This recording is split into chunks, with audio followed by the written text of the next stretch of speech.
Hello, this is part 2 of chapter 7. We're going to talk about the environmental influences on microbial growth. We have started to talk about it already in lab, so my focus is mainly going to be, some reference, of course, to the concepts that we've already discussed, but main focus is going to be adaptations that allow microbes to survive certain environmental pressures. And so when we talk about microbes, and we've talked about their life cycle, and we've talked about their various phases of the growth in a batch culture, those phases don't apply to microbes that are growing in a natural environment. As we've talked about it already, in a natural environment, microbes don't have as much access to all the nutrients, and they obviously cannot control the environmental factors such as temperature, pH, and so on. And so they have to adjust their physiology to be able to survive under those conditions. And when we say physiology, we're talking about their proteins, right? So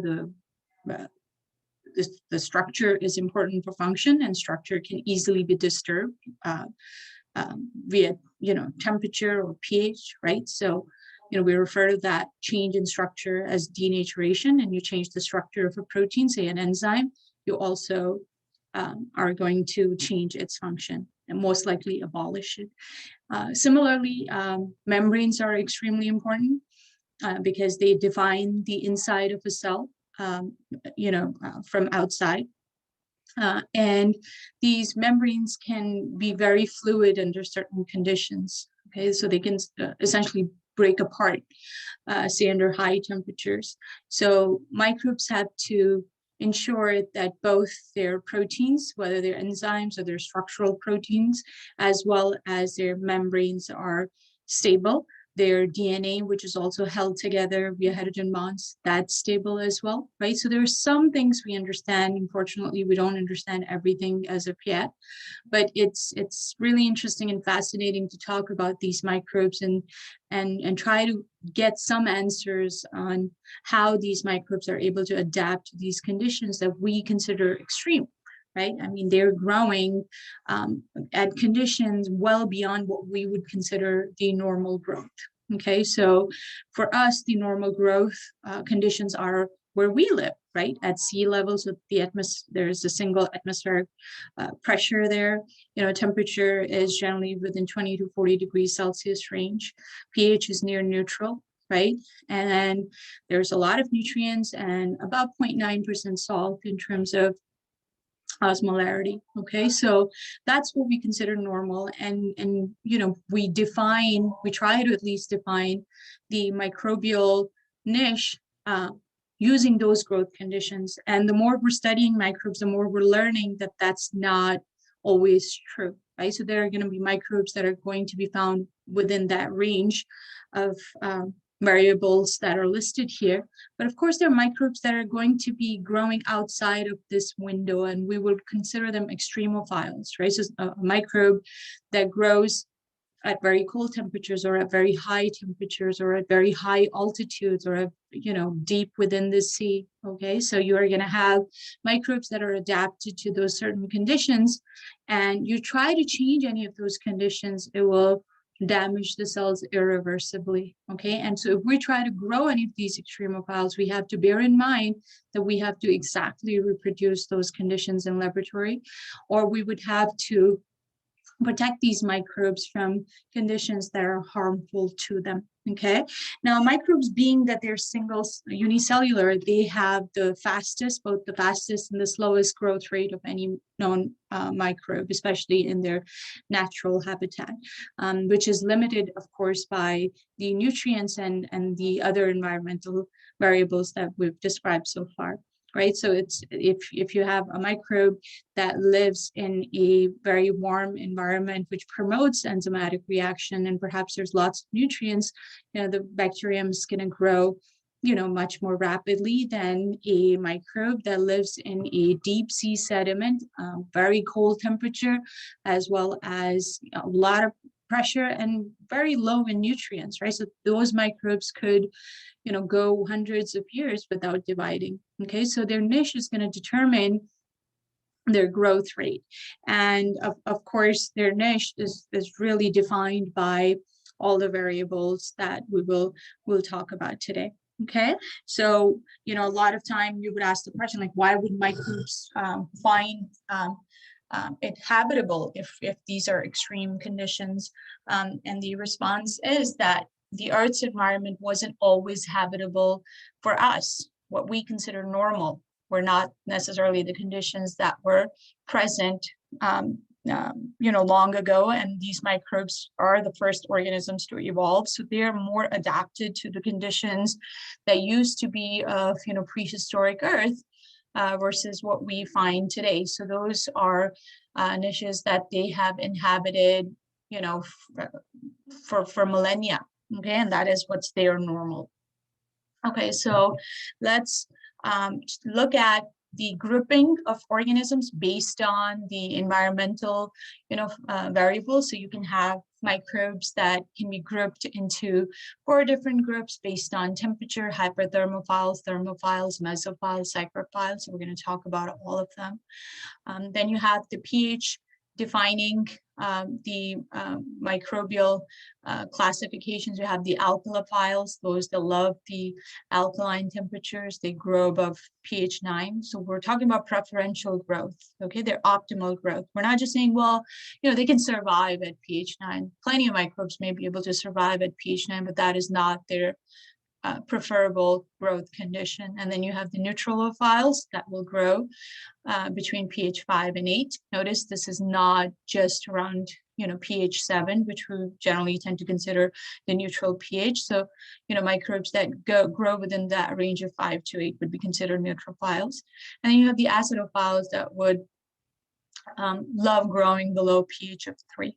Okay, so we'll talk about that, and then we'll talk about the dependence on solute concentration and water for survival. So we're going to see how there are certain microbes that live in high osmolarity conditions, and they prefer those conditions. So you try to pull them out of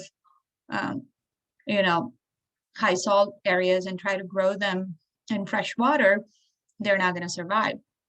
Then you have the oxygen consideration, where you have those that require oxygen and they cannot grow without it. So you have the strict aerobes, the facultative aerobes, anaerobes or microbes, microaerophiles, and strict anaerobes. So we'll talk about that.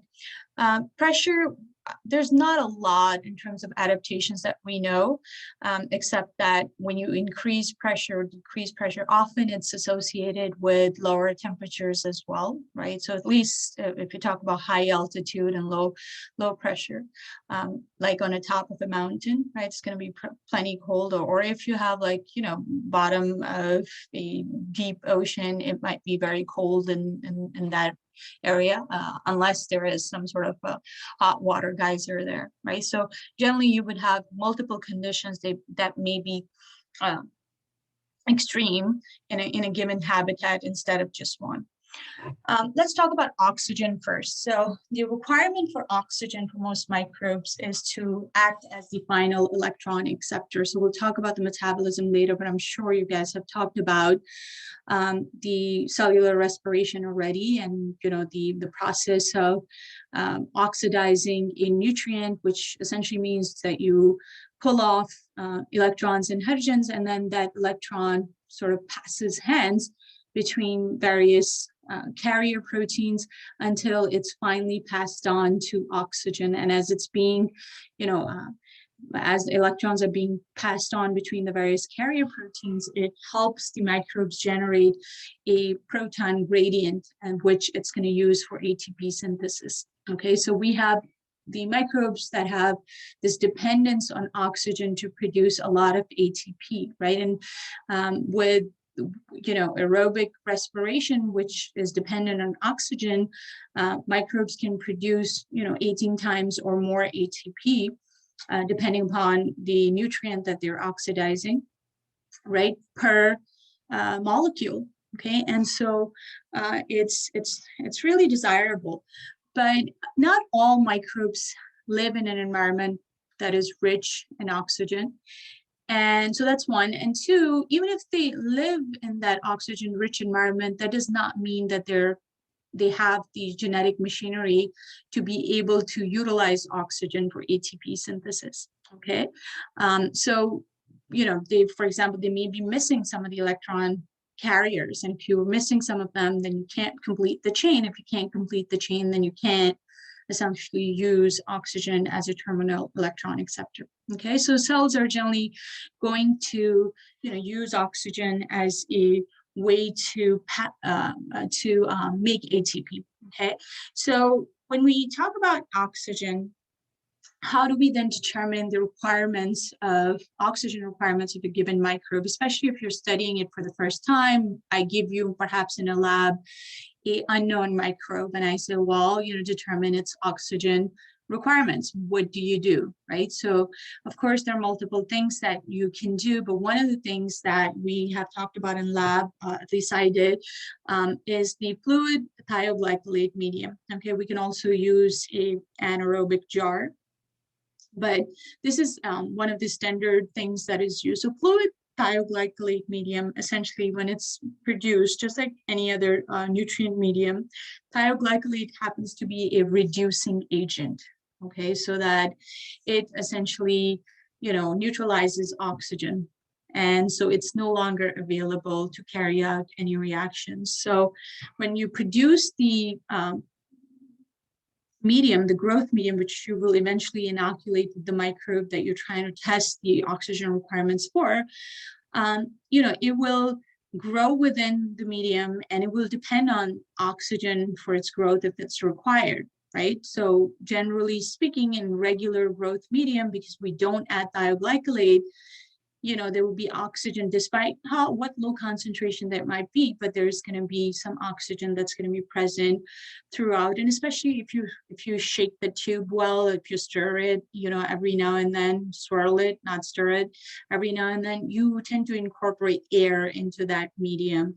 And so it redistributes that oxygen. Now, in case of thioglycolate medium, when you produce it and you let the test tube sit, because of the reducing nature of thioglycolate, it's going to drive out essentially all the oxygen. And there's going to be, a gradient of oxygen that would be produced, okay, which is represented by this color change. So you're going to have the highest oxygen concentration at this interface with the air, essentially. So this is going to be the highest concentration. And as you move down towards the bottom of the test tube, you're going to have lower and lower and lower oxygen concentration. Okay, but so this is a gradient. So this might be the 100% that this environment can provide, and below that you might have like 95 and then 80 and or rather 90 and 85 and so on. So you have this gradient, okay? And then eventually there isn't enough oxygen. So you have this anaerobic zone. There's no oxygen there. Okay, so this provides essentially a test tube with the reducing agent is providing you with all the various oxygen niches that a microbe might require to grow. So we inoculate our microbe within this test tube, and depending upon the exact spot, okay, exact region that your microbe grows within this gradient of oxygen, then we can use to interpret the oxygen requirements of this microbe for. Okay, so let's talk about now what are the various microbe categories depending upon oxygen. So there are those that are obligate for oxygen requirement. They must get oxygen. So we refer to them as obligate aerobes. And so a lot of your fungi, molds and stuff, they require oxygen. A lot of bacilli species that are found in dirt, like Bacillus megaterium, Bacillus cereus, a lot of them are actually aerobes as well. Okay, so they're obligate, so they cannot grow in absence of it. That's all. They must have it. And a lot of bacilli, for that reason, are actually spore formers. So if they're going to end up in a oxygen free environment, they immediately release their spore. The sporangium just, disintegrates, but the spore survives, right? And then it will regerminate when there is plenty of oxygen. So if you have obligate aerobes, it's going to grow all the way at the surface, okay, where you have the highest concentration of oxygen. Then you have microbes that we refer to as facultative anaerobes. Facultative anaerobes are microbes that have two choices. They either can grow in presence of oxygen or in absence of oxygen. Okay, so they can essentially grow throughout this test tube. So when you look at their, range, notice facultative can grow throughout. Okay.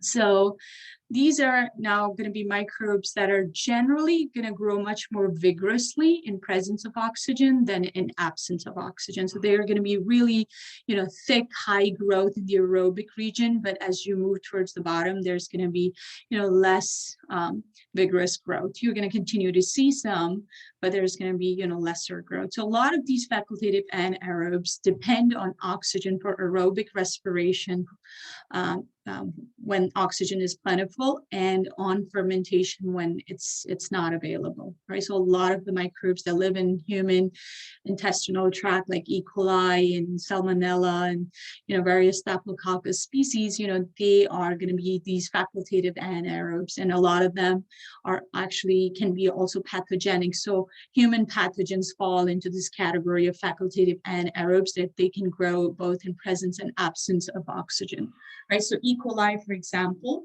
can contaminate from, fecal tissue, can contaminate meat, especially like say ground meat. And oftentimes we tend to, take foods and we cover them really well, say with the saran wrap, and we use them well, it's going to retard the growth of microbes. It's going to retard the growth of microbes that depend on oxygen, but provide just an ideal environment for microbes that don't need oxygen, right? So, or in terms of facultative anaerobes, like an E. coli, if it contaminates the meat, it's going to grow both in presence and absence of oxygen. So you can't really use oxygen to control growth of facultative anaerobes. You could restrict oxygen and control the growth of obligate aerobes, or provide a lot of oxygen to control the growth of obligate anaerobes, but you can't necessarily control the growth of facultative anaerobes just using, restriction of oxygen. Then we have the aerotolerant aerobes. They can also, they're kind of, they're like facultative, that they grow both in presence and absence of oxygen, but regardless of what condition it might be, they're just dependent on fermentation. Okay, so they are growing in presence of oxygen not because they're using it, but because they can tolerate it. Okay, so they don't die because there is all of this oxygen surrounding them. So they're just strict fermenters. And they would often be found in habitats with facultative aerobes, so in our gut as well. And then you have obligate anaerobes. These have just a single choice, again, that they cannot grow when there is plenty of oxygen. We're going to talk about what is the need for absence of oxygen in a moment, but these are microbes that are going to be found, if we were to consider, pathogens, these are going to be found in pockets within the body that don't have a lot of oxygen, right? And so, dental caries, which are basically just cavities or infections of the large intestine, often happen to be anaerobic, infections. Clostridium species like Clostridium tetani and Clostridium botulinum, both microbes are found within the intestinal tracts of mammalian organisms, so like dogs and cats and humans, okay? And so they find this environment to be ideal because there's very little oxygen there. So you could say, well, there's plenty of oxygen within our body, yes, but it's bound to hemoglobin, not freely available for any of these microbes. So you have obligate anaerobes that don't do well once they encounter oxygen. So they happen to be like Clostridium species. They happen to be, spore formers. Okay, that's not always true, but at least in the case of Clostridium, they're going to form spores the sporangium is going to die, but endospore is going to stay on and survive and perhaps, again, germinate under the conditions of lack of oxygen. So all of those are going to grow towards the bottom where there is no oxygen. And then you have the microaerophilic. So these are going to grow in an area that is between the aerobic and anaerobic sort of zone, kind of like the gray area. Okay, so aerobic and anaerobic, if they're considered extreme, microaerophilic microbes are going to be in an area where they require less than the optimal oxygen that is found in the environment. So generally say 20 to 21%, right? So these microaerophilic microbes are going to require much less than that. So generally 2 to 10%. And these microbes are found in all of our environment within soil, water. And they generally would find a niche where there is that meets just their requirements. So the Vibrio cholerae that produces cholera is generally found in contaminated waters.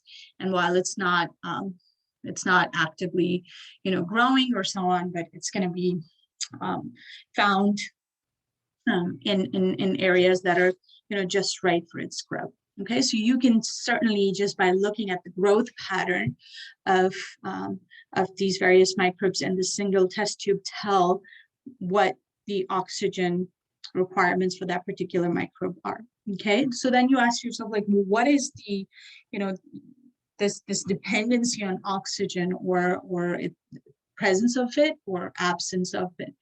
And so when we start to look at the use of oxygen, one of the things that we find out is that, yes, when we think about the aerobic respiration and we think about oxygen acting as the final electron acceptor, we assume that it's produced into water, right? So that the oxygen would accept the electrons and then it would combine with a couple of protons from the cytosol in this case, because we were talking about bacteria, and it would just form water. But the truth is that sometimes there are other chemical compounds that form, okay, that we refer to as the reactive oxygen species, or ROS. Okay, so in this case, we're seeing oxygen would react with an electron to produce something that we refer to as a superoxide ion. All of these species, that we're looking at, they are very, very reactive. That superoxide ion, and if you've taken chemistry, that's not a very stable form that oxygen can be in. It's going to immediately react with something.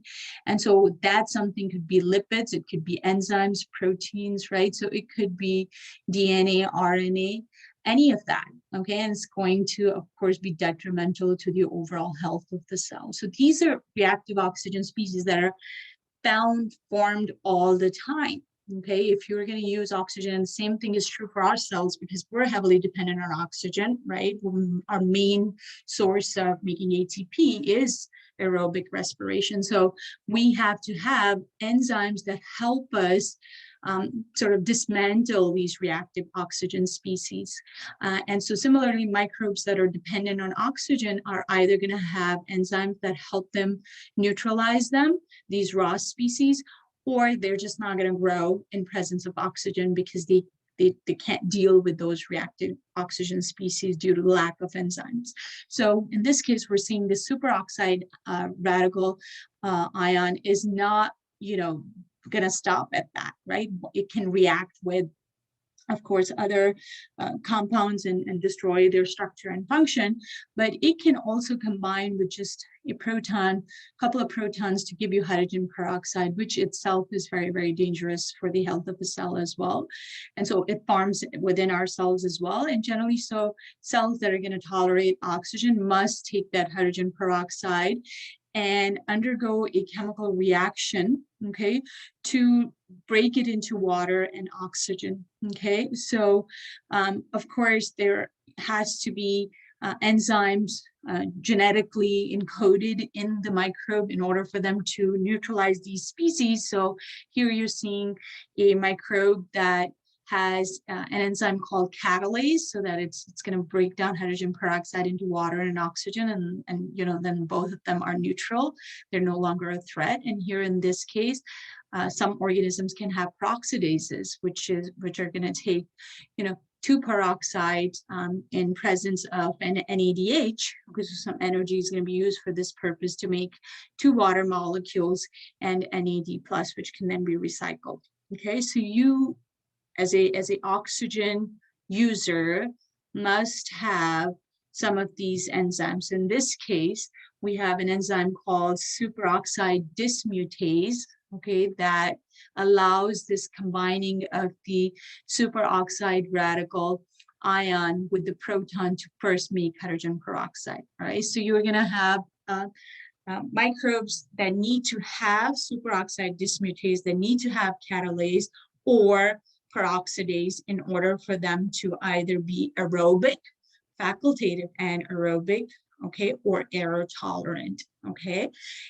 If you don't have these enzymes, then you're going to be strict anaerobe, okay. So that's how the oxygen requirements work. So then, culturing anaerobes can be really difficult because, generally when you're inoculating your plates and test tubes, you're doing it, at within your room. There's plenty of oxygen everywhere. We don't think about it because we're dependent on that oxygen, but these microbes, if they were strict anaerobes, that oxygen is poisonous to them and they're going to die right away. So you are going to have to, if you're working with a anaerobic microbe, you have to grow it under conditions. You have to first inoculate it under conditions where there's no oxygen, and then also incubate it in absence of oxygen as well. So incubator, you can certainly use a jar, okay, that we refer to as an anaerobic jar. Generally, it's used to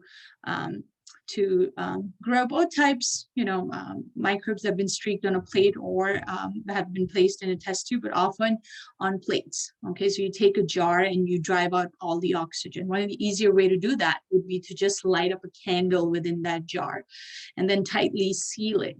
As long as the candle burns, right, we continue to use the oxygen. When oxygen runs out, the candle would stop burning and the conditions would be ideal for anaerobic microbes or facultative anaerobes to grow, because both of them can grow in absence of oxygen as well as the aerotolerant ones. Okay, so these are the microbes that are going to have, that ability to grow in absence of oxygen, because they can depend on either anaerobic respiration or on fermentation. And we'll talk about the difference later on when we talk about metabolism. So you have, in this case, actually a catalyst that also helps to reduce the amount of oxygen by combining that oxygen with the hydrogen ions that are released from a gas pack, and that converts the free oxygen into water. And the catalyst in this case has these palladium pellets, okay? And so once that oxygen is converted into water vapor, right, it just kind of settles to the bottom of the chamber, and the conditions are just great for anaerobic microbes to grow. Obviously, that's just an incubator, right? So you can incubate it in absence of oxygen, but how do you, first streak these plates and inoculate these plates? So you would have to certainly use a chamber that has somehow been equipped with these ports that allow you to go in using these gloves and perform this inoculation, right, within this contained chamber that is enriched with carbon dioxide but is low in oxygen, right? So if you try to inoculate these plates under the general standard, normal conditions, these microbes would die right away, and you can incubate it all that you want in a gas, jar, in an anaerobic jar, but they're just not going to survive. Okay, so you have to grow them under certain conditions, and keep in mind that if you try to recreate certain conditions where you try to reduce the growth of certain types of microbes by limiting oxygen, right, you would be promoting the growth of anaerobic microbes. Okay. So, think about the consequences of changing these conditions and the impact that they would have on microbial growth. Next, let's talk about temperature. Okay, so temperature is, of course, another important variable that microbes can come across and have no control over, right? So we can have behavioral changes, right? Right now, it's hot, we turn on an air conditioner, we don't put like sweaters on, we can dress appropriately, and so on. When we talk about, microbes, they don't have any control over any of that, right? So they have to change their physiology in response to changes in the temperature. So we're going to talk about those adaptations in a moment. But one of the things that I want to talk about just for a moment is this range of temperatures at which growth occurs. Okay, so you have this curve that forms, and then you have this range that goes from a minimum temperature to a maximum temperature, and somewhere within that range you would have something that is referred to as the optimal temperature, which is the ideal temperature for maximal growth of bacteria. This is their happy place. Okay, so they're the happiest in that within that range. Generally, for microbes, you're always going to have these three, what we refer to as cardinal temperatures. There's a minimum temperature at which growth occurs, and beyond that, growth stops. And there's a maximum temperature at which growth occurs, and beyond that, growth stops and then cell dies. Okay, reason because the maximum temperature is going to be a higher temperature, and generally it's going to denature the proteins, and sometimes those proteins are so irreversibly damaged that cell has no way of recovering from that damage, so it dies. This is why cooking is an ideal way of destroying microbes, right? And we're going to use heat to sterilize objects and growth media and things like that. So you have the minimum temperature and maximum. For any given microbe, generally the range between minimum and maximum is about 30 degrees Celsius. And for every 10 degrees that you're going to change the temperature, the growth rate is going to double. Okay, so for first 10 degrees Celsius is going to double, and then it's going to quadruple, right? And then so on. So microbes are going to prefer, overall higher temperatures and cooler temperatures. They don't die, but they're not, their enzymes and so on, they don't have enough kinetic energy to be able to carry out all the various reactions, right? So you can have this growth rate that occurs at a highest rate at an optimal range, right? Which again is a range of temperatures. It might be 35 to say 40 degrees Celsius, right? So it's never one single temperature. And that optimum is very close to the maximum, okay? So that you go a few degrees above and, you are gonna destroy the well-being of the microbe as well. So you have to also determine sometimes the optima, and we talked about it in lab, that you can inoculate several broths and you can just place those broths in varying temperatures and then compare the growth by using spectrophotometer or just by visual inspection and see which one gives you the best growth. If you started off with, of course, the similar number of bacteria and your incubation was done for the exact same period of time.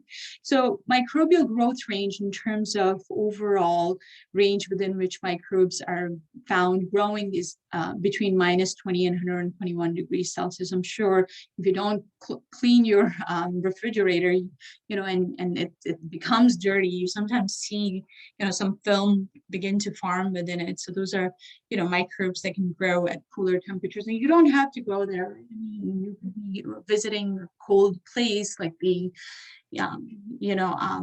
say somewhere in the Arctic Sea, or just, very deep in the ocean. They're very cold places as well. So you have microbes within that range. And then of course, those that are living in, hot water geyser and vents, and temperature is really high there. And we find some of the extremophiles living within that -20 to 121 degrees Celsius range as well. And of course, your neutrophiles, the ones that kind of what we'll refer to as mesophilic, rather, because we're talking about temperature, would fall within that range as well. So when we look at this bottom curve that, we're seeing that range of -10 to 120, because that's where we'll mostly find our microbes within. And then you're seeing these various, curves, each representing, in the three cardinal temperatures, the minimum, the maximum, and the optimum for, various groups of microbes.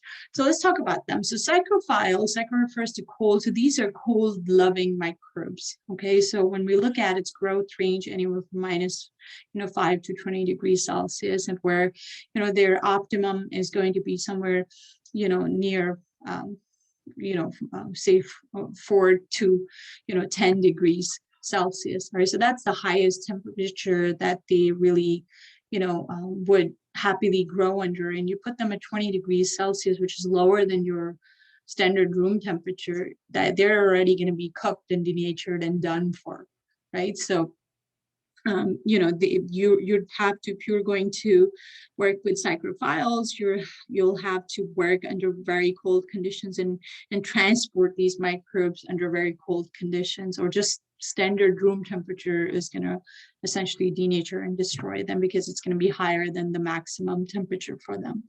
And so, we're really interested in psychrophiles because sometimes we want to process foods under low temperatures, right? So, you might be purchasing lactose-free milk, or, cholesterol-free eggs, or, things like that. You often want to process those foods at very low temperatures to preserve its taste and texture and so on. So, you can certainly study some of these psychrophiles, isolate their enzymes, because they ideally work under these lower temperatures, compared to enzymes for a microbe that generally, prefers like 30 degrees temperature for say their optimal activity, right? So those enzymes are not going to really work very well at cooler temperatures of say 4 degrees Celsius, but those enzymes that you take from psychrophiles are going to work great, right? So we study them for that purpose. And of course, they live under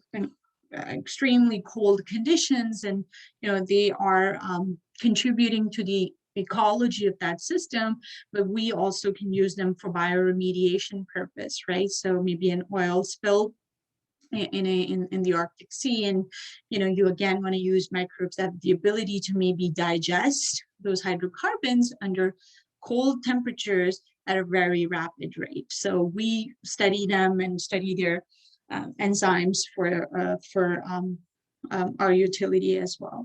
And then you have the mesophilic microbes, which, psychrotrophs and mesophiles, although you're seeing two separate curves, but they kind of fall into the, same large group of mesophilic microbes. And so I'm going to differentiate between the two. But generally for the mesophilic, their optimal range is somewhere going to be between, 30 to, or you could say 25 to, 35 degrees Celsius. Okay, so, I'm including, of course, the psychrotrophs as well. But so you have mesophilic microbes. They're going to sort of inhabit the same environment that we live in. Okay, so that's why we often talk about mesophilic microbes, the E. coli, the Staphylococcus, the Listeria, all of these pathogens, plus microbes that grow and spoil foods, right? Those are all going to grow within that range. And so we concern mostly ourselves with those microbes. So they occupy the same niche as us. And they grow very well within our body because it's an ideal temperature for them, 37 degrees Celsius, well within their optimal range. And so they love us, and we are like a great place for them to grow. Psychrophiles are not going to find a niche on our body, right? We don't provide that cooler temperature, but mesophiles can certainly find that niche on us. Now, psychrotrophs are mesophilic microbes that don't love the cold, but can withstand the cold. So they kind of like the aerotolerance, right? So that you put foods, say, that have been contaminated with psychrotrophs in fridge, right, which is 4 degrees Celsius, they will continue to grow despite that, they have been refrigerated, and that they won't grow very fast. They'll grow slowly, but they'll continue to grow, right? So you have psychrotrophs that can withstand the cold temperatures. Okay, so these would be, things like milk microbes, right? So even though the milk that we use has been pasteurized, but there are microbes that can survive that pasteurization process, and we know that because microbes continue to spoil the milk even if you don't open it and it's been refrigerated past its deadline. So you have psychrotrophs within milk, or you have, say, within rice, your rice spoil. Okay, so you have these microbes that are going to continue to grow at refrigerated temperatures and spoil your foods. And then there are thermoduric microbes that they don't love the high temperature, but they can withstand a brief encounter with higher temperatures. So a lot of milk microbes can be both psychrotrophs and thermodurics, okay, because they can withstand that higher temperature, about 72 degrees Celsius, for pasteurization. They don't die. And then once the milk is cooled down to 4 degrees Celsius, they don't die when it's cold either, right? So they survive at a higher temperature.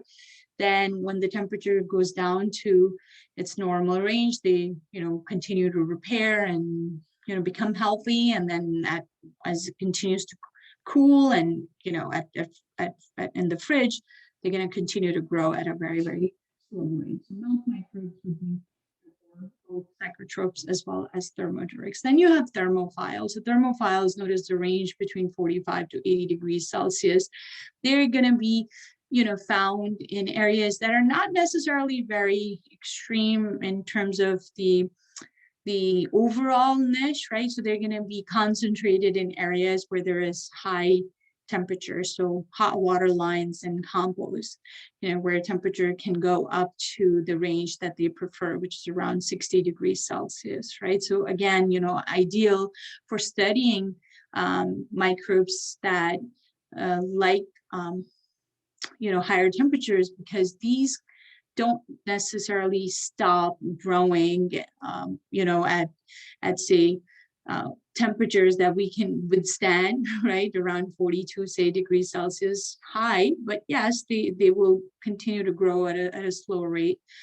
And even the temperature range that they require in order to grow can be easily reproduced in laboratory. So you can have a incubation chamber that you could set the temperature to at 65 degrees Celsius, and it will provide ideal conditions for these microbes. And then you have hyperthermophiles, right? So these, look at their, 100 degrees Celsius, right? So you have to grow them at the same temperature that you would boil water at. And so reproducing those conditions can be really challenging. How do you work with these microbes under those conditions? So maybe you can still inoculate it, because it's room temperature would just be cold temperature for them. They're not going to die.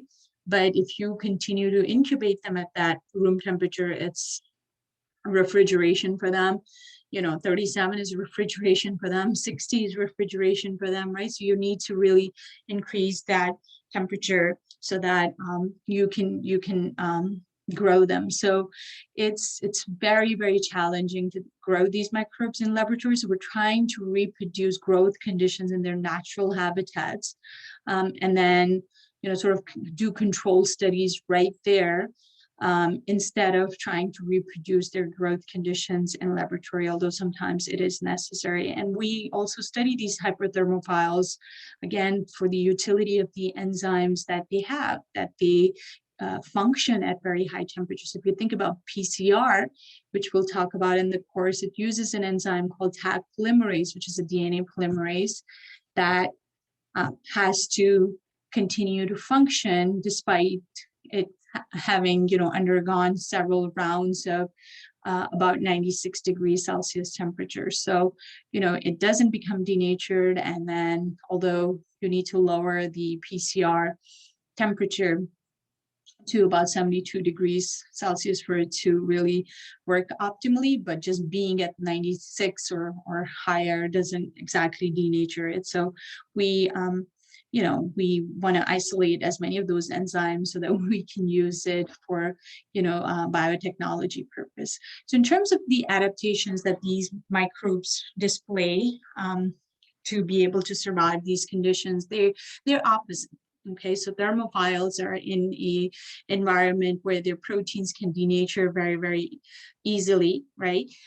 Their membranes can fall apart very, very easily, versus psychrophiles where the proteins can be too rigid, or plasma membranes can be too rigid, right? So that the diffusion can't occur, or that enzymes can't allow their reactions to occur. So their adaptations are essentially, opposite of one another. So thermophiles must be able to withstand large changes in temperature, and they stabilize their proteins in various ways. They want to make it as rigid as possible so that the increased temperatures don't easily denature. If you think about the protein structure, right, the three-dimensional structure, two-dimensional structure, they're held together via weak bonding, often hydrogen bonding, okay? And hydrogen bonds can be very easily broken off, right? You apply higher temperature, they break off. That's what happens with water. You boil it, you bring it to 100 degrees Celsius, the hydrogen bonds begin to break and water begins to leave as vapor. So same thing is going to happen anything that is held together via hydrogen bonds. So whether it's proteins or DNA, right, or tRNA structure, a lot of these things, they're kind of just held together via these weak hydrogen bonds. So they need to make these proteins very, very rigid. And so the way they do it is there's several things. One, they're going to employ many more bonds, and then they're going to have a lot more hydrophobic amino acids that make up the protein. So often when the protein folds into this three-dimensional shape, the hydrophobic amino acids have to be buried at the core so that they're farthest away from the water. And so in this case, if you just, have a lot more hydrophobic amino acids, then the denaturation becomes very, very difficult. Denaturation just means that you unravel the protein, okay? And so the inside could be out and vice versa, right? So if you have hydrophobic amino acids, they don't want to be outside. They don't want to be at the surface. Okay, so they resist this denaturation as much as possible because they're trying to stay away from the aqueous environment that is the cytosol, okay, or whatever it might be. So you have proteins that will have a lot more hydrogen bond, they will have a lot more hydrophobic amino acids. And a lot of times, when bending in protein folds on itself to give that three-dimensional shape, it often happens due to hydrogen bonds between, the R groups of various amino acids. But in this case, these are microbes that are going to say, well, hydrogen bonds can break much more easily. Is there another way to bend my protein? So they're going to use an amino acid that is often found at those regions that bend, proline. Okay, so they're going to incorporate a lot more proline into their protein so that helps to bend the overall protein to give it its three-dimensional shape without relying onto hydrogen bonds. Okay, so they use a lot of proline. And then they also use proteins that were referred as nucleoid-associated proteins that help to protect the DNA and prevent it from melting at higher temperatures. All right, so they're going to have all of these ways of ensuring that anything that is held together via hydrogen bonds is protected. And in terms of their plasma membranes, when we talk about hyperthermophiles, we're really talking about archaea. Bacteria really, survive maybe up to 75 degrees Celsius, but they don't really, generally, you can generalize that they don't grow beyond that temperature. But hyperthermophiles, which are going to grow at higher temperatures, are generally going to be archaea. And we know what their membrane lipids are like, that they have branching, and they're made up of isoprenoid units, so they have branching and they have lots of saturated fatty acids so that they pack very, very well. And they have these high molecular weight lipids, so there isn't as much of fluidity to the membrane as well.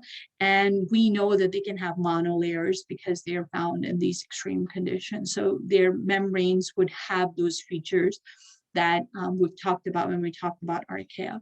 Now, psychrophiles, right, so they need to have less rigid proteins and they need to have a more fluid membrane, right?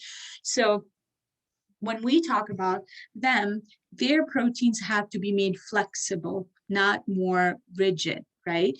And they also need to have some protection against the cold. So they tend to have proteins that are resistant to cold. Do we understand all of it? Not necessarily yet, but what we do know is that to prevent these proteins from freezing and internal temperatures from dropping so much so that the cytosol just simply freezes, they tend to internalize and really hold on to certain solutes that we'll call cryoprotectant. Okay, if you can increase the tonicity so that there is a lot more solutes, then you can reduce the freezing temperature, right? So that's what we do when we ice our streets, right? When it's about to snow, so that salt would lower the freezing point for water, so the ice would melt much more easily and remain melted for much longer, right? So they tend to accumulate similar compounds that help with the freezing against the freezing. So they have a compound, a sugar called trilose, which is actually an isomer of maltose, in that it's made up of 2 glucose molecules, but they tend to accumulate it, and that helps to lower the freezing point of their cytosol. And they have similar other cryoprotectant proteins that do the same thing as well. But they're gonna basically accumulate things that are inert, that are not gonna change the structure of their proteins, right? So no ions, for example, right? But they can sometimes also use ions, which not necessarily for cold, but for other adaptations, as we're going to see later on. And so again, you know, these enzymes are great in using for processing of food. The higher temperature enzymes are great for use in biotechnology, like sequencing and PCR and so on. And when we talk about cycrophiles, they need to make their membranes more fluid. And what makes a membrane more fluid? You need to have more unsaturated fatty acids so that they have a kink, and that helps with the overall packaging so that it's not too tightly packed and makes the membrane more fluid. Okay, and they don't tend to have the diglycerol tetraether monolayers. These often are obviously going to have the glycerol diethers, especially if they are, you know, extreme cycrophiles, like, you know, minus 20 degrees Celsius and lower. So in terms of when we talk about microbes that are found in the sea, they tend to be cycrophilic microbes because ocean water is often, you know, 4 degrees Celsius or below. And so a lot of these microbes that we actually talk about are from the ocean. So most ocean water microbes, you could just generalize, are cycrophilic microbes. Then you have microbes that are you know, they need some protection from osmotic stress. And because we're talking about the ocean microbes, which are cycrophilic, they also have to be, have some protection against the osmotic stress, because the ocean water is salt water, right? There's a lot of salt. And so they have to somehow stabilize their internal environment against losing too much water, right? Or gaining too much, depending upon where they are.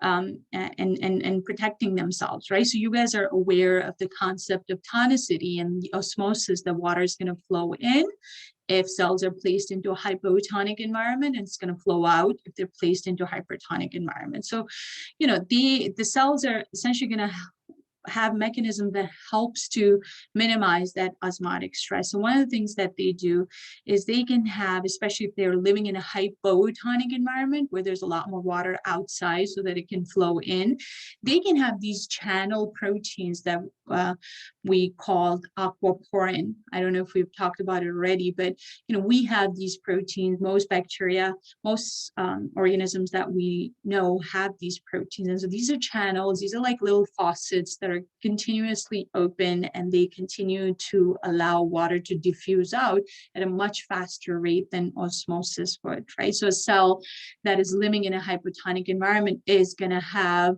you know, access to lots of these aquaporins. So if we look at this, while this is an example of a microbe that has aquaporin, or it's been mutated so that the aquaporins have been, the gene corresponding to aquaporin has been deleted, and so the aquaporins are not being expressed. So here you have the wild type E. coli.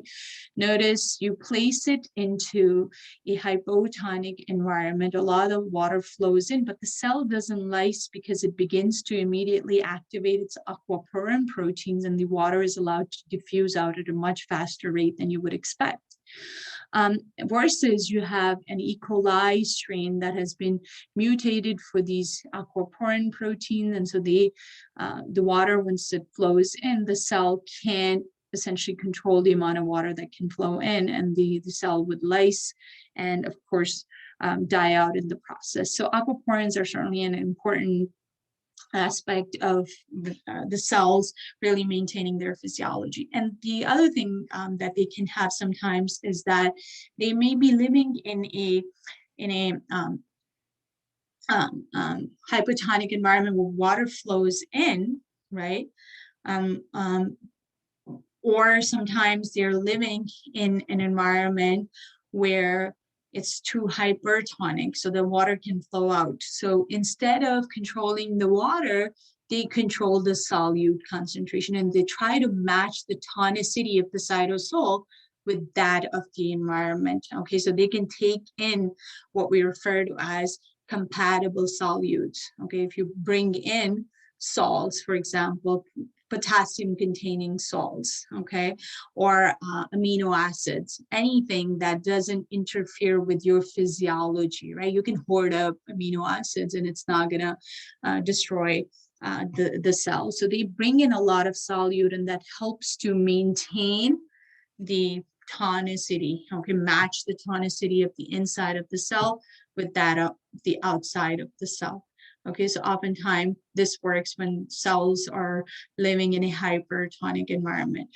But what about, if they are living in a hypotonic environment, so the water continues to flow in, right? What else can they possibly do? So they have what we refer to as mechanosensitive channels. So instead of using channels to send out water, they can use channels to actually allow solutes to leak. Okay, so that again would help to match the tonicity of the inside, making it more hypotonic. When you throw away some of the solute, you're going to have more water inside. So they're trying to match the tonicity of the inside with that of the outside, which at this point is a hypotonic environment. When they get rid of enough solute, then their, of course, cell is not going to continue to absorb more water. There will be an equilibrium of water moving in and out, and the cell won't lyse as well. So they can use these mechanosensitive channels as pressure valves, which they open up when there's a lot of fluids that are flowing in. Okay, so generally speaking, you have microbes that have, again, a small range within which they'll be able to survive. Okay, so they can, any of these, whether it's the aquaporins or taking incompatible solutes or throwing away, solutes, trying to match the tonicity of the environment, generally works within a range, right? Within that minimum maximum range, just around the optimum, not too far away. How does it affect the cell? It affects the cell because you're talking about ions, right? And often, especially if you talk about salt, you're talking about sodium chloride, which are, ions that can interfere with the folding of the proteins, because ionic bonds also hold the three-dimensional structure of the proteins. And, there's plenty of ionic, amino acids that can react with those ions, helping to denature the enzymes and structural proteins. So it's important that cells continue to maintain the amount of water that they get. So, the microbes, when we look at them, they also have certain requirement for water, right? And when we talk about certain requirement for water, it sounds like, well, there's water everywhere. If you have them growing in pure water, right, that's hypotonic environment. They can lyse, right? But that water has to be freely available for the cells to pick up. It's a free water that has the ability to go in and out of the cell via osmosis, right? So oftentimes, when we talk about microbes requirement for water, we are referring to essentially that free water. Okay, so a food could be, say, 70% water, but that 70% water is bound to other compounds and solutes and things like that. It's not just freely flowing around, right? I mean, think about us. We're 70% water, right? It's not just freely available to do whatever. It's bound to other compounds and so on. So microbes have this requirement for water activity, which is generally, when we refer to osmolarity, we're looking at solute concentration for a solution. But when we talk about water activity, we're looking at the water concentration for that solution. All right, so it's sort of inverse of what osmolarity is. And generally, you can determine the water activity of a food, for example, or a solution by comparing the vapor pressure of that solution with that of pure water, right? So if you have a solution which is water and you compare it to the vapor pressure of water, pure water with water, it's going to give you water activity of 1. But of course, when you compare foods such as fruits and vegetables and meats and cheeses, and depending upon the water content that is freely available, so it can evaporate, for example, or microbes can use it for their purpose, right? It's going to be less than 1. Right? Most fruits and vegetables fresh fruits and vegetables do have a lot of free water, and so microbes can grow on them easily. They can grow on meat easily. But as you go below 0.9, the microbial growth becomes lesser and lesser and lesser, right? So few microbes would be able to grow. So there is, this requirement for water activity. Most bacteria would only spoil foods, for example, that have high water activity, greater than 0.91. So they might grow on fruits and vegetables and meats, but they might not grow very well on some of the dehydrated cheeses, for example, right? Or they might not grow in honey. Okay, won't grow on desiccated foods such as noodle and dry milk and things like that, right? So you have most bacteria that have this high reliance on free water. Fungi can grow on slightly lesser water activity. Molds grow on even lesser. And then there's the halophilic bacteria, the salt-loving bacteria, that have this very low water requirement. Okay, so they can still get enough water from the environment, even if it was as low as what you would have in honey.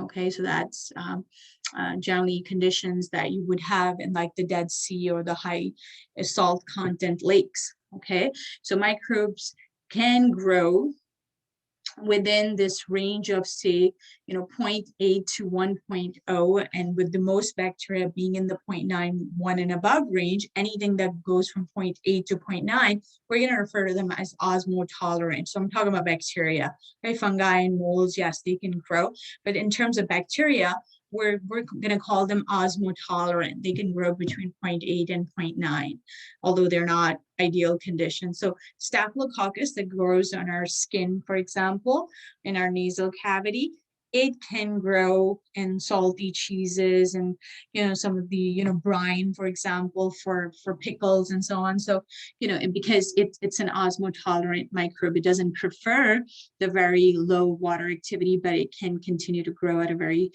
slow rate. Okay, so we generally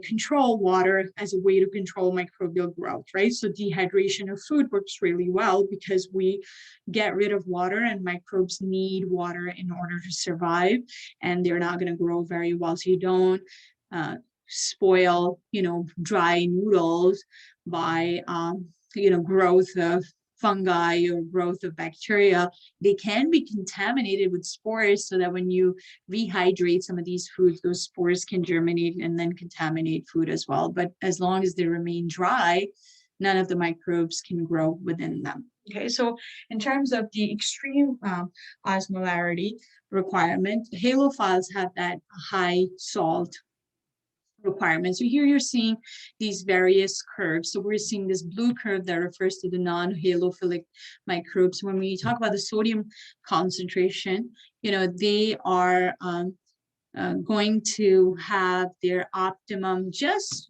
next to really zero, but even their maximum is going to be below the 1 molar concentration for sodium chloride. Okay, then you have the halo tolerant, okay, something like S. aureus. It will have that optimum still close to zero, right? So 0.9 perhaps, but it can continue to grow at a very, very slow rate. Notice how the growth rate continues to decline as you increase sodium chloride concentration, right? Then you have the moderate halophiles, okay, that will have this optimum salt concentration for 2 molar. But then you have the hyper or extreme halophiles that require much higher concentrations of salt, okay, 4 molar, which we tend to use for preservation, right? We say, well, we just saw that if you could increase the solute concentration, you reduce the water activity. And so you can prevent the growth of majority of bacteria and molds and such. But when we talk about extreme halophiles, those that are adapted to living in, say, the Dead Sea, which is very high salt concentration, right?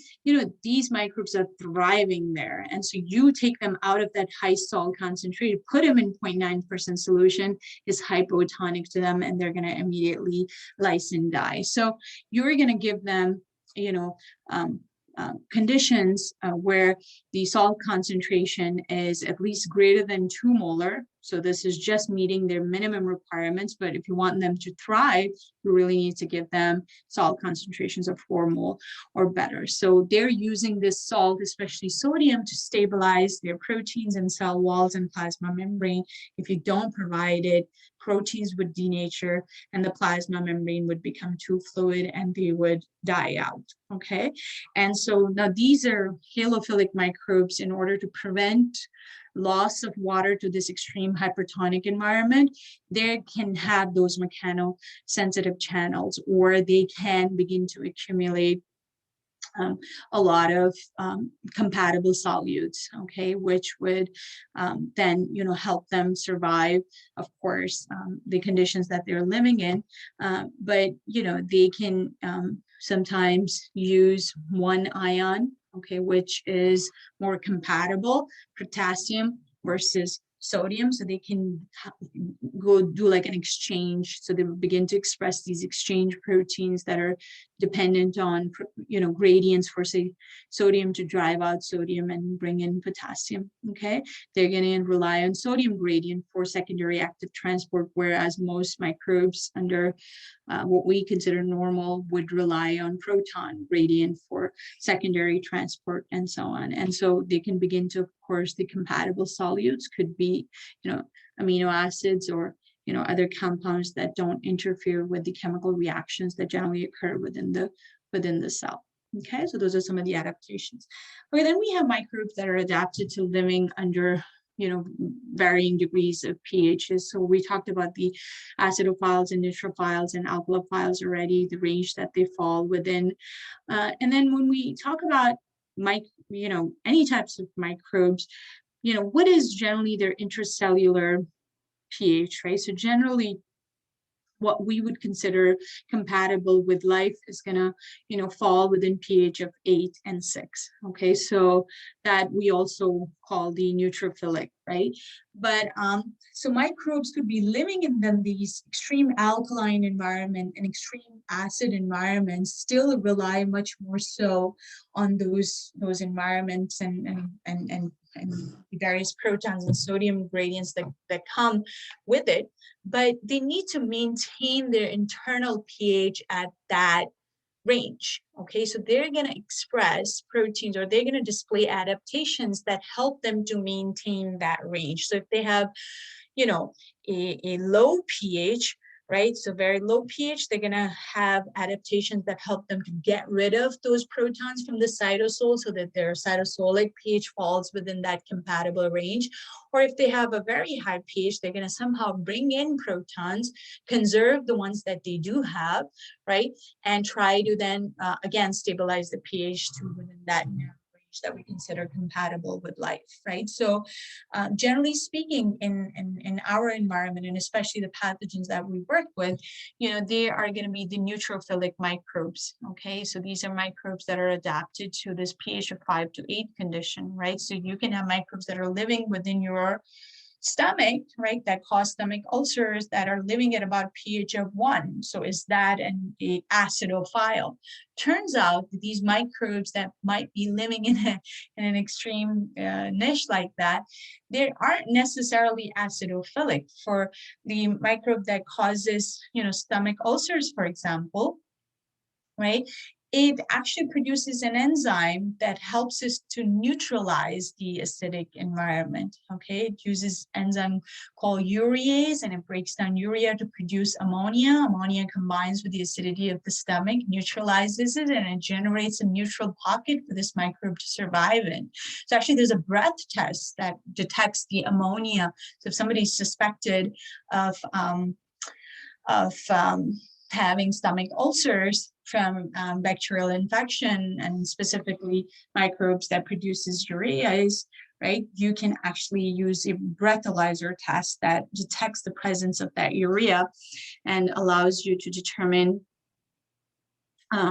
presence of a microbe that could be causing, of course, those ulcers. So, when we talk about acid, so that's an example of a neutrophile just having an adaptation that helps it to neutralize the acidic condition. But then there are others that actually rely on that high concentration. They make no attempt of neutralizing it, okay? And they try to have other adaptations that help them to maintain the intracellular pH, but they are dependent on this low pH for their survival, right? So Acidocaldarius, it lives in a acidic, deep ocean vent, and so it's going to have adaptations that not only help it to survive the high hydrogen ion concentration or low pH, but also it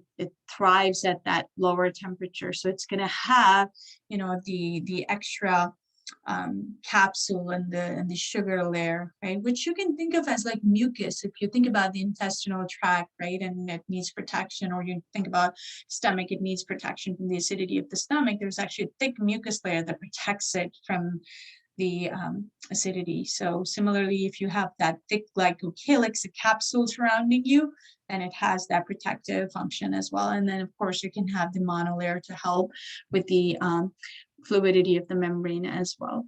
And then you have the alkalophiles that grow at the opposite end of the spectrum, grow at extremely basic pHs, and generally these are gonna be dependent on high pH as well as high salt concentration, because they replace a lot of the function of the protons with that of the sodium, okay, under those high pH conditions. So generally, when we talk about pH, right, what is the pH important for? For bacteria or for archaea, we've talked about, for bacteria, the flagellar rotation is dependent on protons of flagella. It's going to drive secondary active transport. Okay, so bacterial cells are going to rely on proton gradients to pick up nutrients. It can be used, a specific amount of it will be used for ATP synthesis, right? So it's required. And then of course you bring in proton, you change the folding pattern of proteins, and they become denatured as well, right? So cells generally have enzymes that help protect them, okay, against this fluctuation in pH. Okay, so they have what we refer to as chaperone proteins. Chaperones help under high temperature, and they also help under fluctuations in pH. So with temperature, you have these extremes, right? So the minimum, maximum, and optimum. Similarly with pH, you have that as well. But with temperature, if you continue to go, below the minimum, the cell wouldn't, necessarily die. With the pH, you go even slightly outside of the minimum and maximum, it will have an effect on the the overall well-being of the cell. So generally, so here what we're seeing is E. coli cell whose intracellular pH is being monitored over time, over this 2-hour period, so that the intracellular pH was around 7.6, let's say, and it remains almost constant, right? It fluctuates between 7.5 to 7.6 or 7.4 to 7.6, whatever. So that's where it's fluctuating. So this is why that range is important. You can't just have a single value be the optimum, because if you go outside of that, then suddenly it becomes a problem. So for this cell, the optimum pH range must fluctuate somewhere between that 7.4, 7.7 window. Okay, so that, notice it's a horizontal line, so the pH remained almost constant during this procedure. So at time 0, the experimenter is beginning to add acid at a constant rate, and so the extracellular pH begins to lower. Okay, and then as you continue to monitor it, right, it doesn't have not a huge impact on the intracellular pH for the microbes. So it fell down a little bit to the bottom, to the minimum, and then it kind of stayed there. Okay, even despite that you continue to add more acid and continue to lower the pH. And then you begin to add, at the lowest point, you begin to add a base so that the pH was increased, and you continue to increase it so that it went, a whole unit above. And again, the pH slightly increased gradually, right? But then it remains within that narrow window of 7.4 to 7.5. So microbes have this ability to maintain their intracellular pH, okay, maintain the validity of their enzymatic reactions and the overall, health. And so they have these homeostasis mechanisms that prevent the death of the cell. And you go beyond that range, right? So you say, well, acid was continuously added, so it didn't go just between 7.5 to 5.5, but rather 2.5 or 1.5 or all the way down to 0. Is the cell going to continue to maintain the intracellular pH? Probably not. Okay, so it has a narrow range within which it can continue to express those chaperone proteins that will help to stabilize their enzymes, stabilize the membranes, and so on.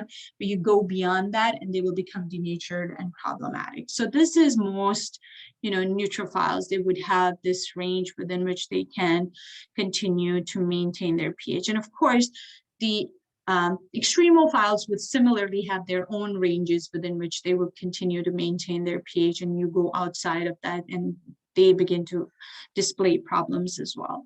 But let's look at what acid tolerance looks like for microbes, like those that are sort of living at greater acid concentrations than pH of 5. Like, what do they do, right? So they have pH of 4, maybe it's living at or below.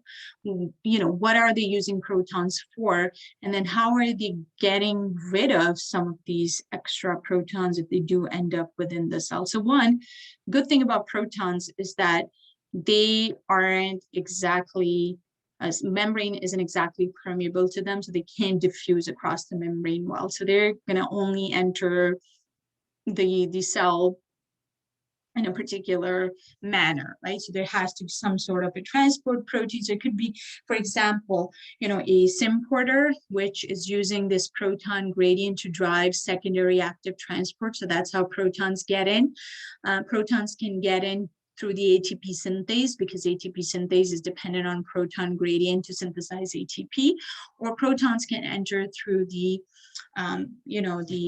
channel and in the flagellar motor protein, right? So you have these ways that protons would continue to flow in, right? And so the cell then would have to have means to get rid of all of those extra protons. So a few things that they would do. One is that they would use a sodium proton antiporter, okay, so that they are sort of, actually with this one, you're still getting, some of the protons in, not out. So this is actually a fourth mechanism that the protons would enter in. Under acidic conditions, okay, so this is under sort of alkaline conditions that they want to bring in protons. So you have a microbe that is living under alkaline conditions. How do you bring in more protons and retain them? So in this case, the cell is going to rely on this antiporter to exchange the protons for whatever sodium that they might have. So they have this great need for sodium, right? So unless they have the sodium, they can't make this antiporter system work.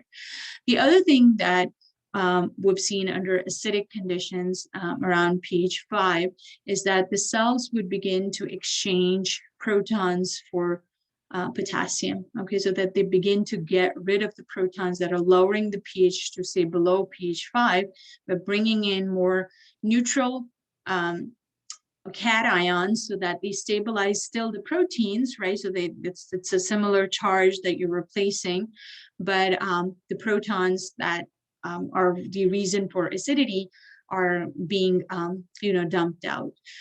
Often under strongly acidic conditions, what microbes would do is that they would bring in deprotonated organic acids, combine them with protons, and then exchange them, okay? So that this is actually an exchange process, all right, an antiporter system where you would have, amino acids, decarboxylases that are draining these protons from the cells by combining them with their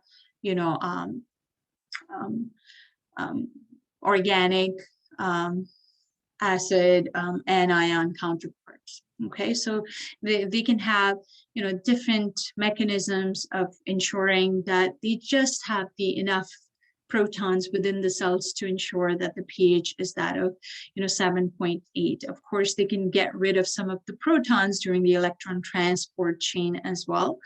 And the more protons you get rid of, the greater the gradient and the more ATP you make. So initially it might not be such a bad thing, but when you have too much of a good thing, then it becomes bad as well. And so that's what they're trying to limit.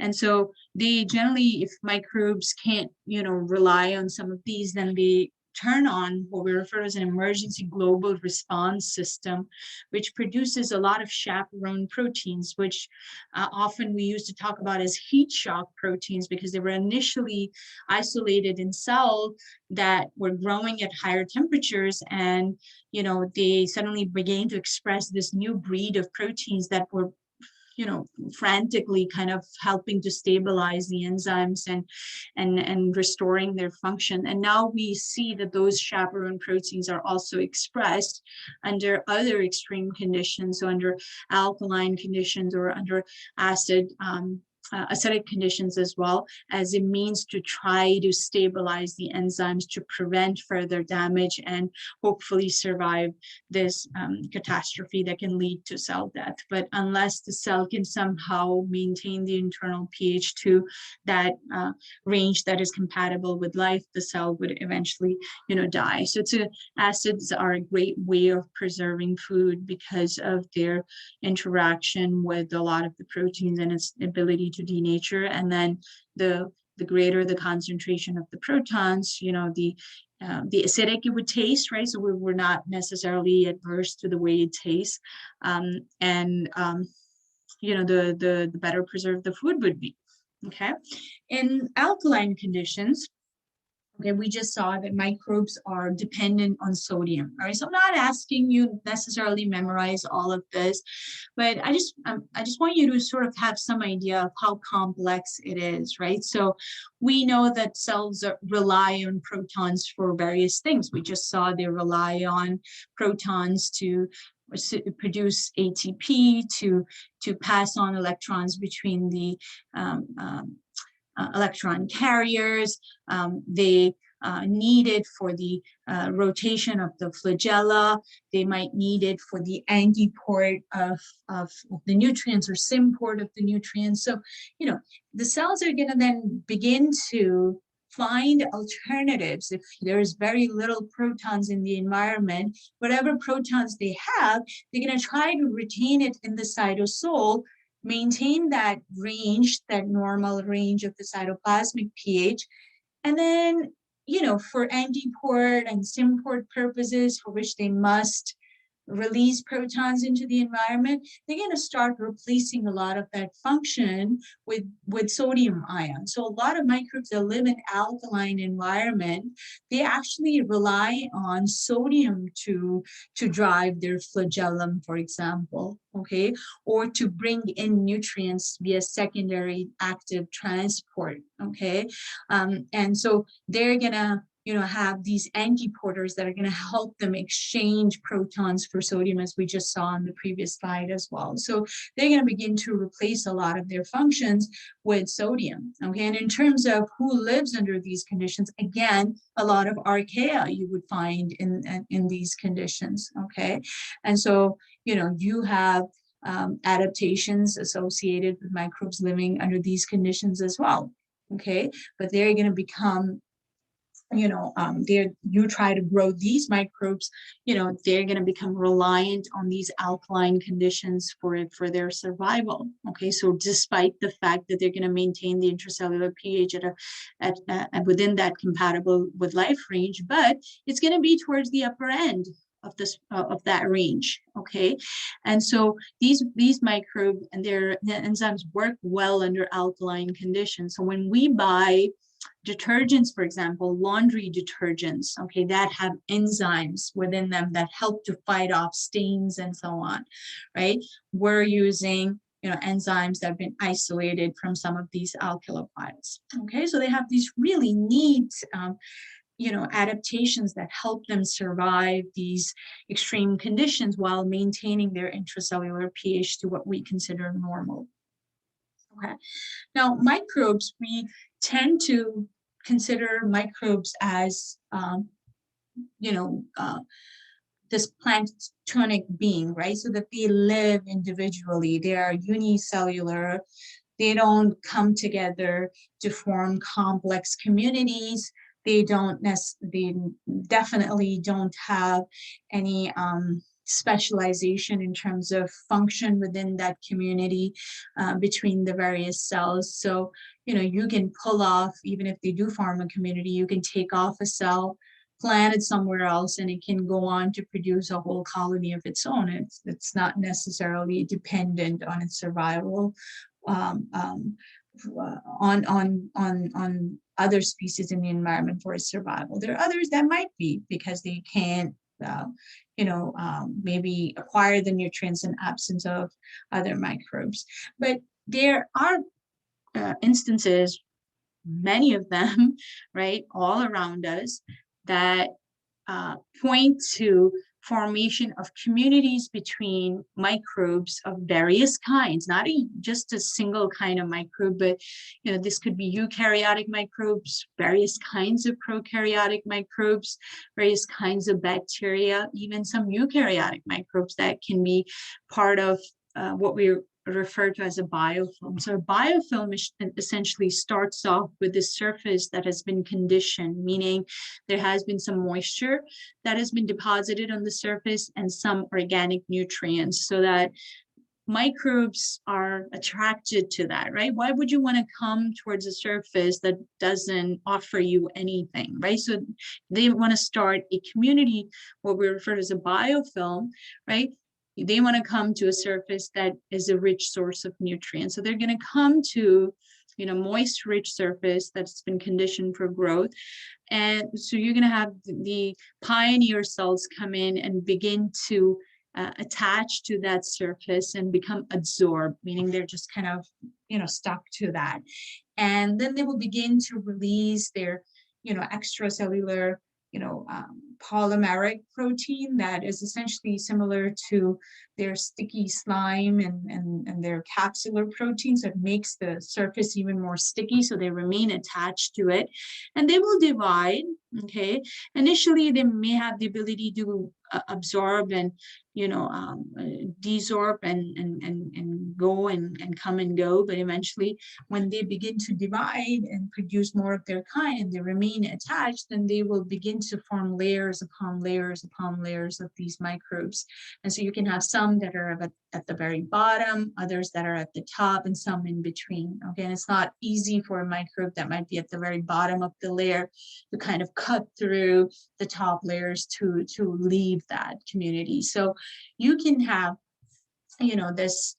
this community begin to form and flourish, and you're going to have microbes that begin to communicate with one another. Okay, and so they begin to synchronize their actions because they're able to talk to each other and perform actions in unison, right? So you can have maybe disease-causing microbes that don't cause disease until they're in large numbers, right? So they might be present in the body of the patient, but they're really not doing anything. And then suddenly all the symptoms of the disease come on. And it's because they kind of were growing to these certain numbers. And once they grew to that number, then they began to communicate with one another and synchronize their efforts so that if they have the ability to produce and release a toxin, they would release it all in a synchronized manner all at once so that it mounts a huge attack versus individual cells doing something whenever they want and be easily overtaken by the immune system. So they would begin to talk to one another via cell-to-cell signaling. They will continue to produce a lot of these these exopolymeric proteins so that it attracts other organisms. And once they're there, they might find a niche for them that is, more suitable. Okay, and just being part of a community also means that they're able to survive the environmental insults better. All right. Just because of the gluey stuff that they are embedded into, or sometimes because other microbes of the community have capabilities that help destroy toxic compounds such as antibiotics or antimicrobials. All right, so you have these biofilms that form in nature, right? So if you've ever tried stepping onto a in a stream of water, right, in a stone, right, or on the beach, right, where you have these slippery stones that you step onto and you really can't see anything, that's a biofilm. You have that slippery feeling on your teeth, right, that's a biofilm. Microbes of heterogeneous nature of all different kinds that come together and form these communities, right? Your toilet bowls, you don't clean your sink, they form around the sink, right? So anywhere where there's moisture and you have some organic compounds upon which these microbes can come in and attach. And so once this forms, here you can consider this a single biofilm. And notice the extrapolymer APS is gonna, the matrix is gonna be negatively charged because we said, remember that, a lot of the cells have that negative charge on them because of what types of compounds are found around the cell, whether it's capsule or slime layer or the cell wall. So when they begin to release a lot of this sticky substance, it also has that negative charge on it, right? So when you are kind of hiding within that, anything that is negatively charged would be repelled by this negative charge of the APS. And so only positively charged compounds would be able to bind and enter. So things like sodium compound or potassium ions or, hydrogen ions like protons, right? So those cells rely on for their survival, so they continue to come. But you can have negatively charged antibiotics or antimicrobials, like, there are certain kinds of soaps, okay, that will be repelled. And so this can't easily be washed off unless you scrub it off. And even scrubbing it off is not going to get rid of every microbe there is in this community. There's some that's going to remain, and then you're going to have a whole new community prop up in no time, right? That's what happens when between you brushing your teeth. the plaque builds up again, because there is a, a thriving biofilm there that you're just scrubbing and using a toothpaste that might have, all types of antimicrobials in it. It's just not sufficient to completely destroy it. So, there is a certain amount of protection that comes with just being part of this community.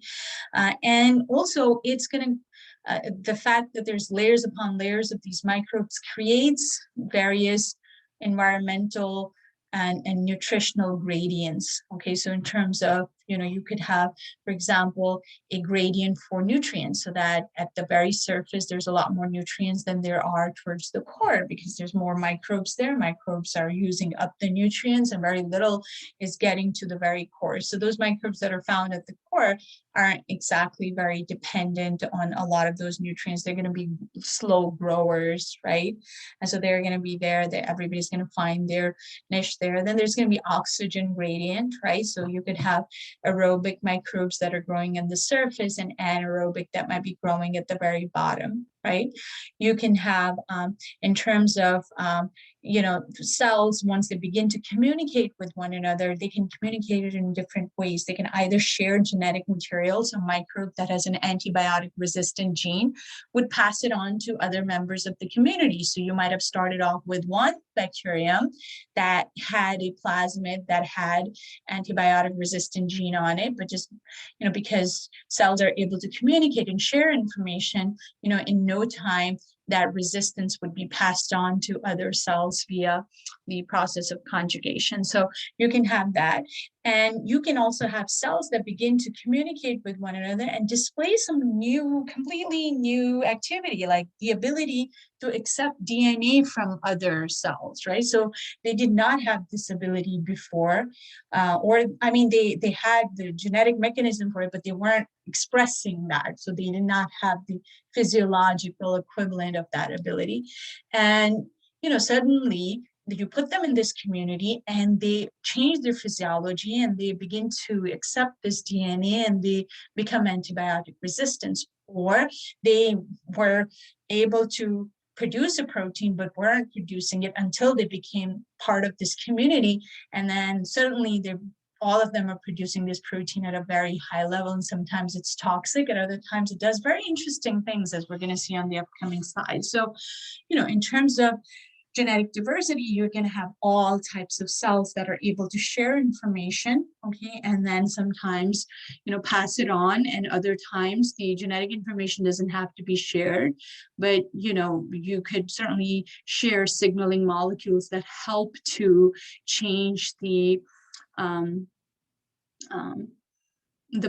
actions of a microbe. And then one of the important features of biofilms is often presence of cells that we refer to as persister cells, because they persist. Even if you get rid of the biofilm, they stay.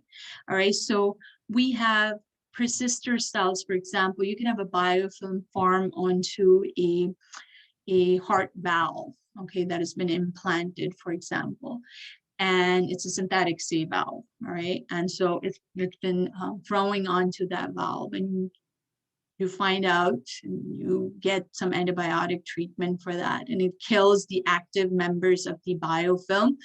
But those persister cells, they persist. They're generally inactive cells, as we're going to talk about it in a minute, and they remain in that inert state as long as the antibiotic is taken. And as soon as you take away that pressure because you've completed the course for, say, antibiotics, then suddenly they come out of their inert state and start this whole new community again. So they tend to, cause these recurrent infections, like recurrent pneumonia, recurrent infection of an implant, so that it eventually has to be removed. So, they are an intense, they're subject of intense study. We're trying to figure out how to destroy these persister cells, okay, so that, they don't remain after an antibiotic treatment and don't, cause a recurrent infection. So one of the things that these microbes do is that they begin to communicate with one another. And what we know is that they require a minimum of members before they begin to really perform a function in unison, okay, at once. They synchronize that activity. So generally, we refer to this phenomena as quorum sensing, so that there is a certain number of microbes required to perform a particular action. Generally, this requires about 1 billion cells per mil, okay, or more. So when you have, a microbe sort of say in a test tube growing at that density, then they begin to communicate. All right, so that density is somehow sensed, and we refer to this phenomenon as quorum sensing. Okay, and so we're gonna look at the exact process, but in terms of some bacteria, right, they're gonna produce like Streptococcus pneumoniae. I think that's the example that your book gives you, that you have these microbes that grow to that billion or more per mil, and then they begin to display these new sort of new physiology, that you suddenly have cells that begin to become competent. And by competent, we refer to cells that have the ability to pick up DNA as competent cells. And then there are others that are non-competent. And it's thought that the cells that are non-competent, that don't have the ability to accept DNA, are going to sacrifice themselves. They're going to die out, release the nutrients, release the DNA, allow the competent cells to pick up that DNA, and hopefully, survive these, difficult conditions. Because in 10 to the 9, which is about 1 billion cells per mil, you're really in stationary phase at that point, right? I mean, if you think back to the curve, the growth curve that we talked about, we said you reach that number, you're in stationary phase, and you're going towards now death phase, and you really need to change your, eventually your approach to survival, right? It's no longer about maintaining uniform features. It's going to be about let's change, let's evolve whatever way possible to be able to survive and keep going. So you're going to have, this one state where you're going to have cells that begin to suddenly express proteins on their surface that allow them to pick up DNA versus those that don't have it. And then there are others that begin to express these compounds called bacteriocins, okay, which are compounds that are kind of like antibiotics, right? But they're different structurally. And what they do is that they tend to destroy the competition, okay? So that these, the cells that are producing them are not affected by it, but others will be. They will die, and of course, their nutrients would be released, and the cells would pick them up along with DNA and try to evolve and survive using the released nutrients. And so, you have these mechanisms that are going to happen at particular stages in the growth phase, at a particular density, okay, of cells.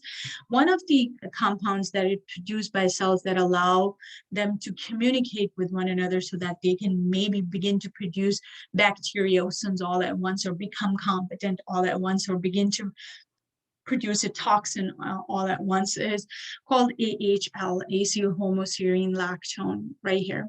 Okay, it's a chemical compound which is produced by various different organisms. Vibrio fischeri has one, Pseudomonas aeruginosa produces one, right? And so the effect of it on the cell varies depending upon the species. So the compound is similar, right?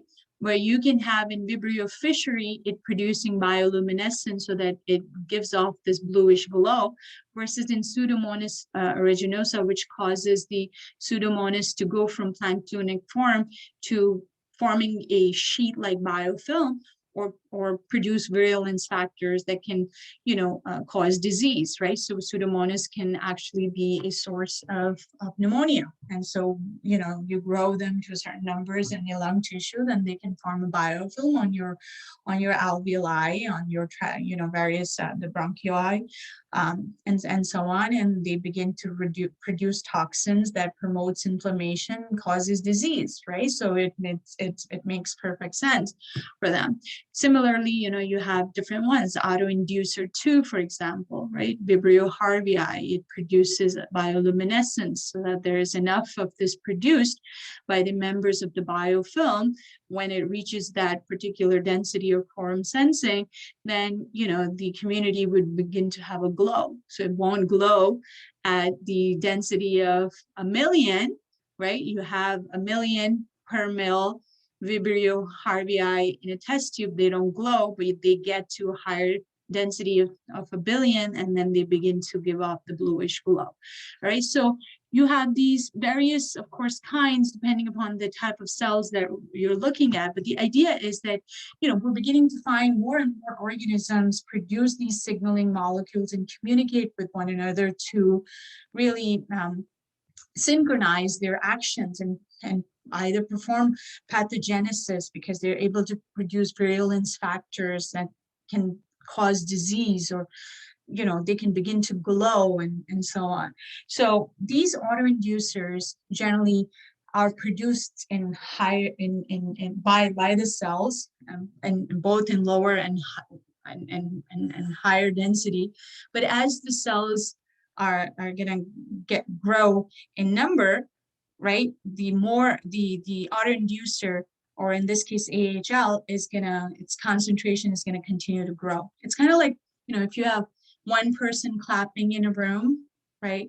Analogous to one cell producing this autoinducer, right? So you have this one cell that is producing the autoinducer, and then you have two cells that are producing the autoinducers. It's like you have the one person clapping in the room, and then you have two people clapping in the room, and then you continue to grow the number of people in a room, and clapping gets louder and louder and louder. So similarly, you're going to have these cells that are going to divide. Each one's going to continue to produce more of the signaling molecule, and the greater the number of cells, the greater the amount of the signaling molecule.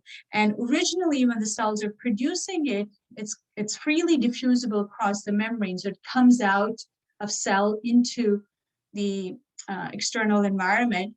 But once you have high amount of it, the gradient reverses, so that the signaling molecule goes from outside to the inside of the cell. Okay, and that is where then it changes the gene expression, which we'll talk about later.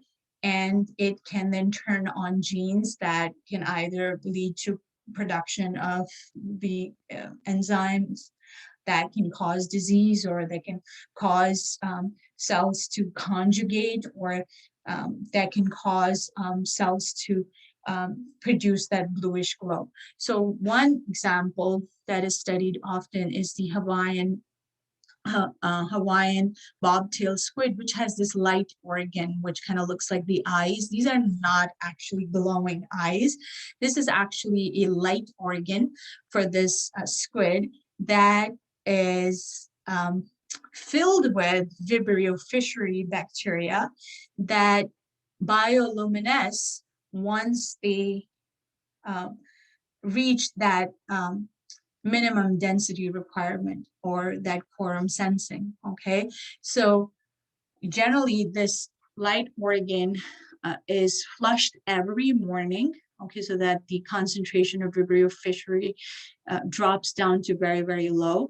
And so the light organ doesn't glow during the day, because during the day the cells are dividing and the population of bacteria is growing to larger numbers in the light organ. And by the nighttime, the number of microbes would reach that billion or so. And then suddenly, right, they were always producing the signaling molecule, but suddenly now this molecule is going to reverse its pattern of diffusion from inside out to outside in.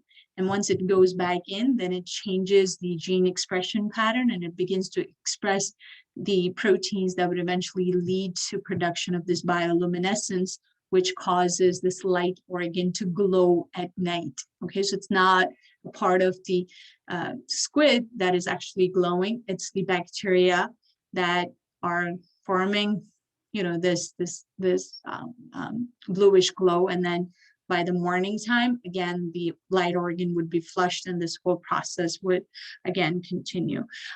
Again, these signaling molecules are a are intensely being studied, because we know that a lot of the pathogens would similarly communicate with one another, and then cause disease, because they can synchronize their efforts once they reach particular numbers. So we're trying to figure out ways of intercepting these communication pathways, so that if we can disrupt them, then we can hopefully treat some of the pathogenic diseases a little bit more easily, because the microbes can be easily destroyed before they begin to really cause damage within the body.